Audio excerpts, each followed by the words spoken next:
parte 2 da nossa aula, reforçando o que é biossegurança, né, que nós vimos ali na aula anterior, na parte 1.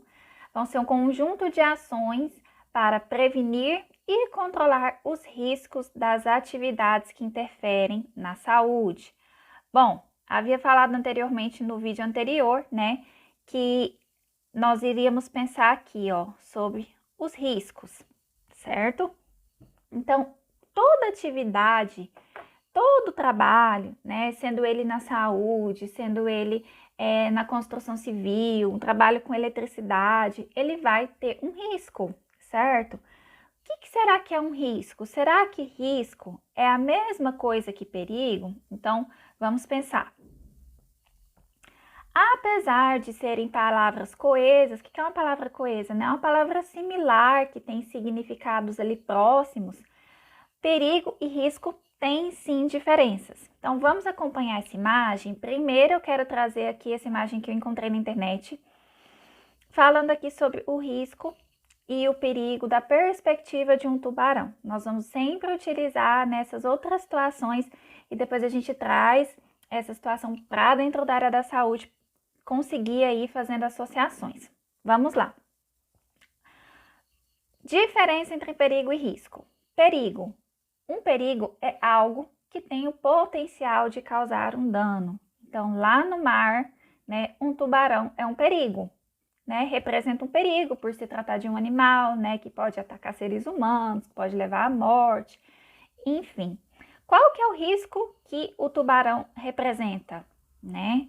De que forma que o tubarão ele vai me representar um risco? Se eu entrar lá no mar para nadar com ele. Então, aqui, gente, entre fator de perigo e risco, nós vamos ter algo determinante que significa exposição.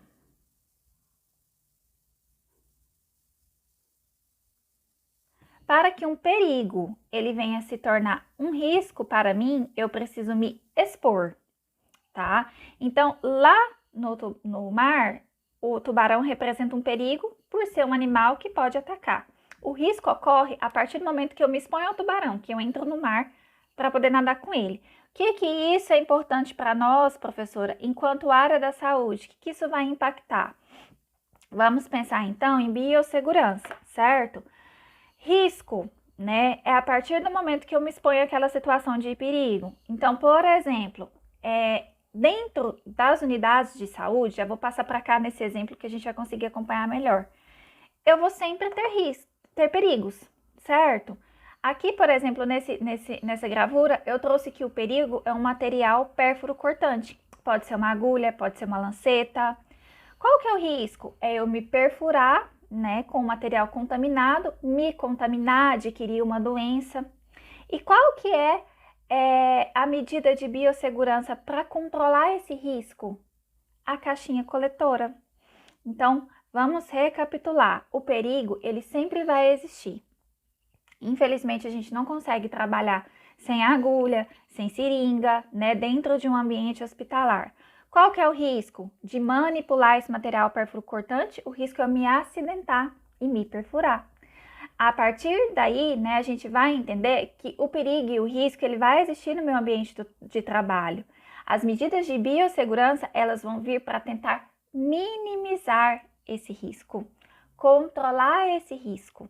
Então, aqui a gente tem ao lado uma caixinha amarela, né, que a gente chama aí comumente de descarpaque, mas é uma caixinha coletora. É um local onde nós vamos descartar corretamente essas agulhas, né, utilizadas, esses materiais perfuro-cortantes. Porque se a gente colocasse num saco plástico, o pessoal da limpeza poderia vir recolher esse lixo e se acidentar, né? Nós mesmos poderíamos nos perfurar.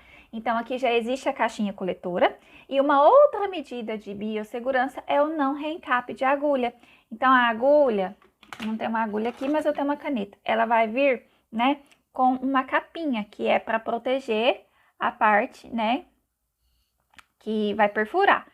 Essa capinha, né, ela vem assim. Quando você for utilizar, você obviamente vai desencapar.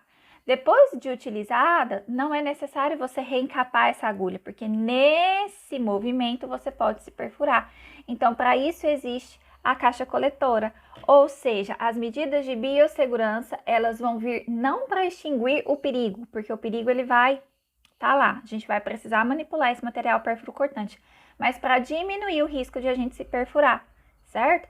A caixinha coletora, vocês vão aprender em âmbito de estágio, local de estágio, a manipular, a gente sempre vai segurá-la pelas alças, né? Tem todo um passo a passo de montar. Vai ser descartado somente até aquela linha que vocês estão vendo ali pontilhada, tá? Não vamos colocar mais material do que a caixinha comporta, certo? Mas é um exemplo para a gente entender a diferença entre perigo e risco. Seguindo, existe os tipos de risco que a gente chama de riscos ocupacionais, que são classificados de acordo com as atividades que os trabalhadores desempenham. Então, o Ministério do Trabalho, ele elenca para a gente esses riscos que a gente chama de riscos ocupacionais. Esse é um assunto bem tratado na biossegurança, bem tratado na segurança do trabalho também, né, na enfermagem do trabalho, mas aqui nós vamos dar uma pincelada para entender esse conceito, tá? E aplicar ele no que a gente vai ver ali no passo a passo das nossas medidas de biossegurança. Conforme eu falei para vocês anteriormente, toda atividade de trabalho, ela envolve um risco, né? Então, se a gente for trabalhar na construção civil, a gente tem um risco de queda, né? Se for trabalhar em trabalho em altura. Existe, por exemplo, pessoas que trabalham com eletricidade, o risco de choque elétrico.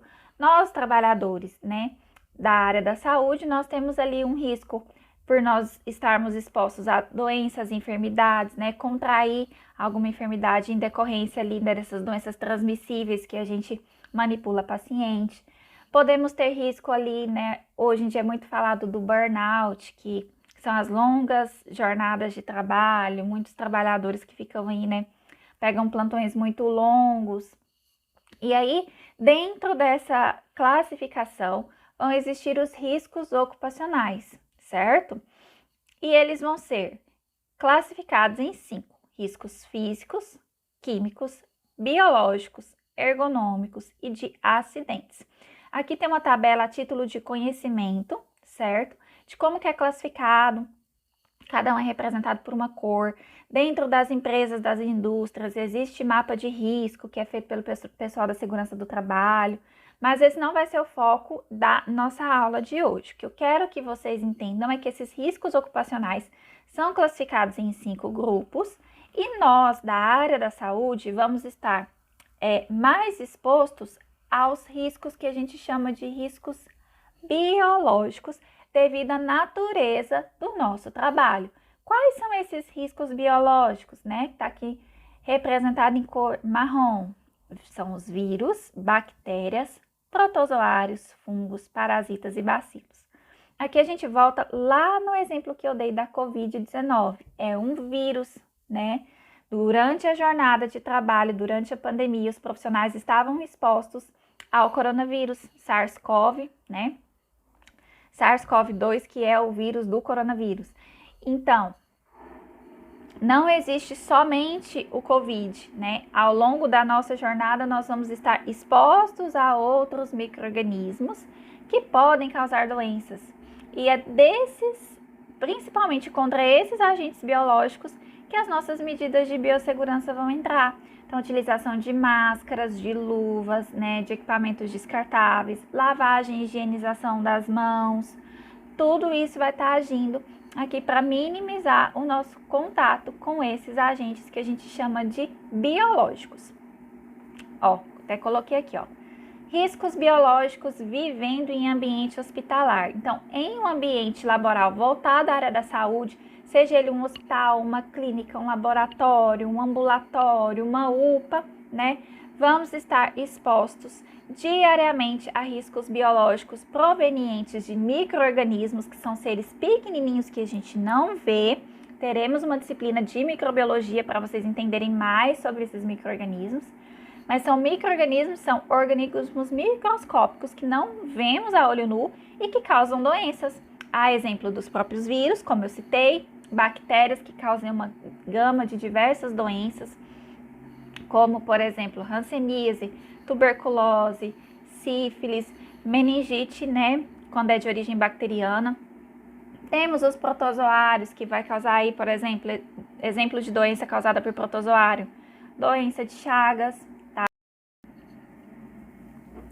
É importante a gente saber que esses micro-organismos, eles estão dispostos na natureza, né, gente? Eles estão presentes, da mesma forma que o Covid estava presente, né? Esteve aí durante a pandemia. Nós ainda temos micro-organismos causadores de doenças. Nem todos os micro-organismos existentes são maléficos, são patogênicos, como nós falamos, tá? Mas durante a realidade do trabalho em saúde, nós profissionais da saúde estaremos mais expostos a ele. De que forma, né, que estaremos expostos?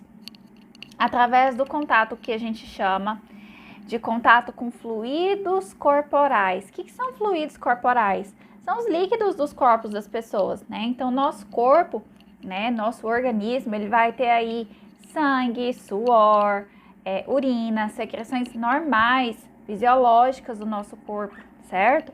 E durante o trabalho com pessoas, o técnico de enfermagem, por exemplo, a hora de fazer um banho no leito, vai ter contato com o paciente. A hora de realizar uma medicação, tem contato com o paciente. Para fazer um curativo, vai ter ali, né, muitas vezes, devido a uma ferida, sangue, suor, urina, para dar banho no leito, né, ou até pelas próprias sondas. Ou seja, estarão expostos. E isso representa um perigo para o profissional, certo? Porque vai estar ali manipulando outro organismo vivo, então a gente tem que se proteger através das medidas de biossegurança. E para evitar que de um paciente para outro eu passe esses micro-organismos.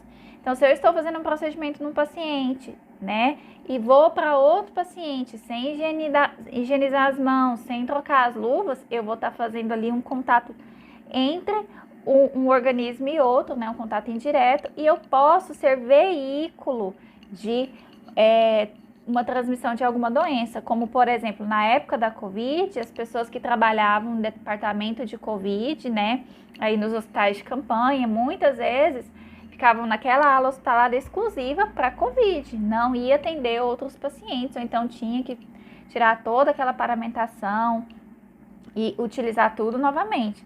Ou seja, nós vemos aí, né, que a preocupação das instituições hospitalares é justamente evitar essas infecções hospitalares que são muitas vezes adquiridas em âmbito hospitalar através, né, das mãos aí dos profissionais de saúde. Nós vamos falar mais sobre esses assuntos ainda. Bom, seguindo. Aqui nós temos, então, exemplos de medidas de biossegurança, uma vez que vamos estar expostos ao contato, né, com os fluidos corporais do paciente. Então, como forma de prevenção, todo colaborador deve adotar as práticas de segurança orientadas pelas instituições hospitalares. Isso aqui é bem interessante, gente. No curso, né, nas aulas, nós vemos as medidas de biossegurança, gerais, mas geralmente cada instituição, cada hospital que vocês forem trabalhar, clínicas, vão ter também as suas regulamentações próprias, né? Por exemplo, algumas instituições não permitem o uso de adornos e acessórios como relógios, pulseiras, alianças, né? Ou seja, quando você for trabalhar, vai ser passado o protocolo daquela instituição. Mas, de forma geral, nós vamos aprendendo as medidas principais de biossegurança. Ou seja, né? Primeiramente, nós vamos aprender lavagem das mãos, lavagem e higienização das mãos. Todos os alunos de cursos, né, da área da saúde têm a aulinha de higiene e lavagem das mãos para aprender a lavar a mão corretamente. Uso dos equipamentos de proteção individual, os famosos EPIs, né? Como aqui, ó, máscaras, luvas, gorro, avental, óculos de proteção, propé, enfim. A adoção de precauções padrão, técnicas de isolamento de pacientes portadores de algumas doenças infecto-contagiosas, identificação desses pacientes portadores de patologias infecto-contagiosas. O que é uma patologia? Sempre que vocês ouvirem falar esse termo patologia, vai estar relacionado à doença, tá? infecto-contagiosa, né? Aquela doença que passa, transmite uma pessoa para outra. Desinfecção do ambiente e do material utilizado, né?